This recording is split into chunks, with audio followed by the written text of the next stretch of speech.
That's a good cup of joe, and I need that energy today, man. Especially, I've been dealing with a horrible summer head cold, so I apologize ahead of time if I cough or my voice sounds kind of weird and squeaky or something like that at some point, because getting over it has been rough all week. But I've been sitting on this for a long time, but got to highlight not only what the cold steel KYOTO 2 in drop point, there is a KYOTO version of it as well, brings to the table. How does it stack up against, oh no,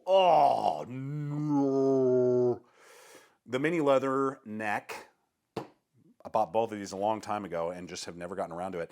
And why, especially on the KYOTO, it's a potential knife, meaning what I mean by that, it has some potential that I think could be brought into the KOBUN series from Cold Steel, one of my favorite ultralight combat knives of all time, and could really like jumpstart kind of a blending of the two and make a freaking wild blade. So we are going to get to all of that today. If you're new to the channel, welcome. I'm Aaron. This is Gideonstactical. Thanks for hanging with me. And we'll dive right in to the KYOTO first, in the sense of like, why did I even pick it up? Well, it was $20. It is almost impossible, it feels like, to find any edge tool for 20 bucks anymore that has any sort of decent steel. This is rocking Chinese-made HCR 13 MOV. Nothing wrong with HCR, especially at 20 bucks. That is a steal at this day and age. Cold Steel always knows how to, heat treat and do other stuff. So, I mean, yeah, is it going to dull pretty quick? Yep. Is it super easy to resharpen? Yep. Does it have decent durability? Yep. So all of those things coming together for 20 bucks allows you, because it's a compact, pocket-ready EDC fixed blade. So if you have just never jumped on the bandwagon of compact EDC fixed blades and you're like, dude, I don't want to spend 200 bucks, 180 on a Benchmade, or some other tool that's out there, a Reef or something, 300 bucks, and you're like, but I want to test the waters. Maybe I will one day drop 300 bucks on a knife like that, but I want to see if it even works for me. This could be a very good introductory. Do you like carrying it in your pocket? Do you like having it on your belt? Or just as a backup? And at 3.3 inches, it's going to be pretty legal in a lot of different areas, and 3.3 ounces. So it's light, it's compact. I love the sweep up that we know from the kind of the Japanese style blades that these would provide. Great relief edge, flat grind. I mean, this gets a lot of work done, guys, and a lot of different just basic utility areas. It has the sweep so that when you move your hand, it's accelerating through material each time you do it. It's just it's a workhorse. It just does what you want it to do. Some knives are very purpose built, like the Frenzy. This has a very unique profile and very unique capability, and it's going to lag in others. This is just kind of general, get it done, dude. Just get it done. And it looks good doing it and has some cultural significance because of the styling, and feels exotic because of the Japanese vibes that it is bringing to the table, and we all love vibes. Now, with that performance level means that you're going to get a lot of tasks done and you can easily resharpen it. That's where the blade absolutely performs. Now, on the flip side, there is one area that is really annoying to me. I really got to touch on this first. Super annoying before we get to broken tips and how does this blend into a KOBUN. And we'll get to that in just a moment, but it is time to thank the sponsor of this video, which is Veer Watches. These guys are awesome. They are based right here in the USA, a homegrown American company working hard to bring as many aspects of watch manufacturing back to the USA, which is just super, super cool. And their analog watches are epic because you can start out with their AmeriQuartz options, like what I have here, with very cool, field watches from the 1940s, the Korean War, those type of vibes.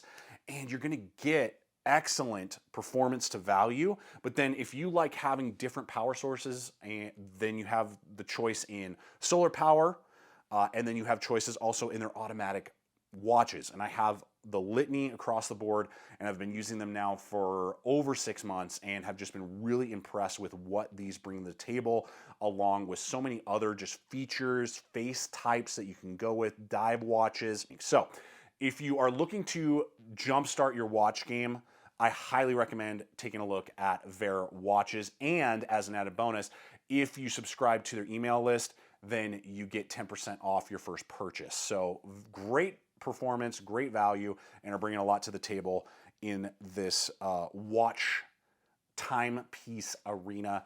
And I'll have links popping up as well as in the description box below so you can start exploring. Okay, so the annoying thing first and foremost, good sheath, it's a polymer, you know, there's SecureX, no problems. It doesn't come with any mounting option. It's literally just like, hey, here's your plastic sheath. Now it is loud. I don't like that. And I can shake it out. Not awesome tension. Now, if I ride it in my pocket, it's not a big deal. But if I would not carry this necessarily as a neck knife because of I mean, I barely have to like thumb bump it and it's just like blink and it just falls off. There's not awesome retention on this sheath. So you're gonna have to heat gun it. You're gonna have to do something to it to kind of just get it to mold. I mean, the tension is just these little polymer lips that you just, you know, it just needs to be heated slightly more so the tension is tighter around the metal guard. So that's something to note. The second part is that these are not generic eyelets like we would get on most other Kydex sheaths that can handle ulti-clip screws and, you know, all that stuff. It was a nightmare for me to find anything that would fit through these eyelets because they are smaller, and you basically have to go proprietary and get their cold steel clip. Even if you just want the screws, and then they have different size washers, so hopefully you can get an ulti-clip on there and stuff.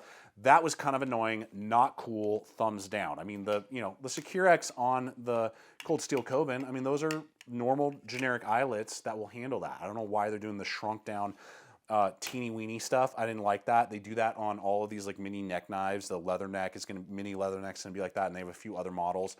I think like if they're still making it, like the Street Spike and some of those other ones. Stupid. Sorry, that's stupid. This should fix that. Now this clip is like $8. So I mean, now we're looking at like, let's just say ballpark $30. If you're gonna actually carry this. Now it does good for a pocket carry, so if you wanna try it out, it actually does pretty good with that. You can mount it different ways. You know, you could run it horizontal, vertical, whatever, and actually get some decent attachments once you get it.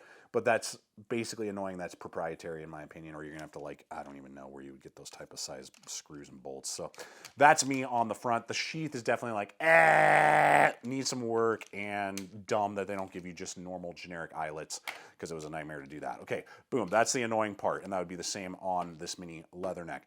Now, what's super cool about the handle, and what I think they need to carry over to the KOBUN, is they've done this, you know, samurai wrap handle for a samurai sword. You know, looks like that. The oftentimes I believe shark skin would be used to.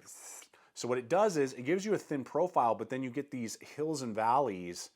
So you still get a really slim, and that's the benefit to the KOBUN. I mean, the KOBUN is so slim, but I know some people wish that was a little fuller. Well, this would give you the illusion, Michael. They're not tricks. That's what you know who do for money. Name the show. Anyway, that is actually really cool. It fills out the handle better than if it was just a straight narrow thing, and also gives you better tactile grip for piercing and stabbing without creating hot spots because it's all rubberized kraton. They need, what I'm saying, keep the better steels, and they need to do this type of, this was like limited run S35VN for the KOBUN. They need to offer the KOBUN with this blade shape, even if they keep it OS 8 is fine. And then they need to throw the KOBUN, or the KYOTO 2 handle dimensions, meaning like thickness here, and potentially a metal guard, making the guard just a little bit bigger. Oh, game over. And we have a new, I don't know what they would call it, the KOBUN, maybe they can call it that. I don't know. That I think would be excellent to see. A full-size version, better steel, not HCR, and have the good sheath that comes, I like the sheath that's on the KOBUN. But, so it's kind of like a blending of these two. Oh, that'd be excellent. And because of the metal guard, they've rounded all the edges. It's not sharp. It's not painful, but I just get a little bit more in there. As it stands for the grip itself, I just barely have full real estate. My hand is large in size and is 3 1/4 from knuckle to knuckle, just to give you 3 1/4 inches. So it just barely works. It works, but just barely. So if you have bigger, broader hands, you're going to start becoming a 3-fingered knife. So just keep that in consideration. But other than that, really dig it. I mean, it's really cool and fun as a mini blade. And I would love to see an enlarged, modified version. Bring it together, make a baby, and give us a new blade baby. We're in business. So I actually bought the mini leather neck first, right around the same price, you know, under 25 bucks. It's crazy, same steel. I don't like it. I like if you're looking between these two and you're like wanting to try, I don't like it. The handle, my finger is starting to like encapsulate that. The guard is too large and kind of sharp, feels kind of cheap. And I never really used it. This I've actually used and enjoy using. My boys will sometimes carve around in the backyard when we're doing campfires and stuff with. This thing I'm not going to EDC. This thing I'm not going to, it's just the handle mainly. The handle ergonomics were not for me. And it comes down to grind geometry. You know, the geometry on the KYOTO just has a little bit better thickness behind the edge. And I, doing the same test, same piece of wood, snap the tip on this leather neck. Obviously, don't treat any knife like a screwdriver. You can snap any tip. You know, maybe one more stab laterally and I would have broken the tip on the KYOTO as well. I don't know. But it just proves that, you know, when there's no meat behind the edge, you can snap a tip pretty easy. But this is just not a win for me. This whole leather neck mini series, wouldn't go with it. If you're looking between the two, absolutely go with the KYOTO series. And take a stab at that, because this one just ergonomically doesn't work for me. And just this one feels like this feels like a $40 knife. This feels like a 20. You're like, oh yeah, this is a $20 knife. So, oh man, excuse me.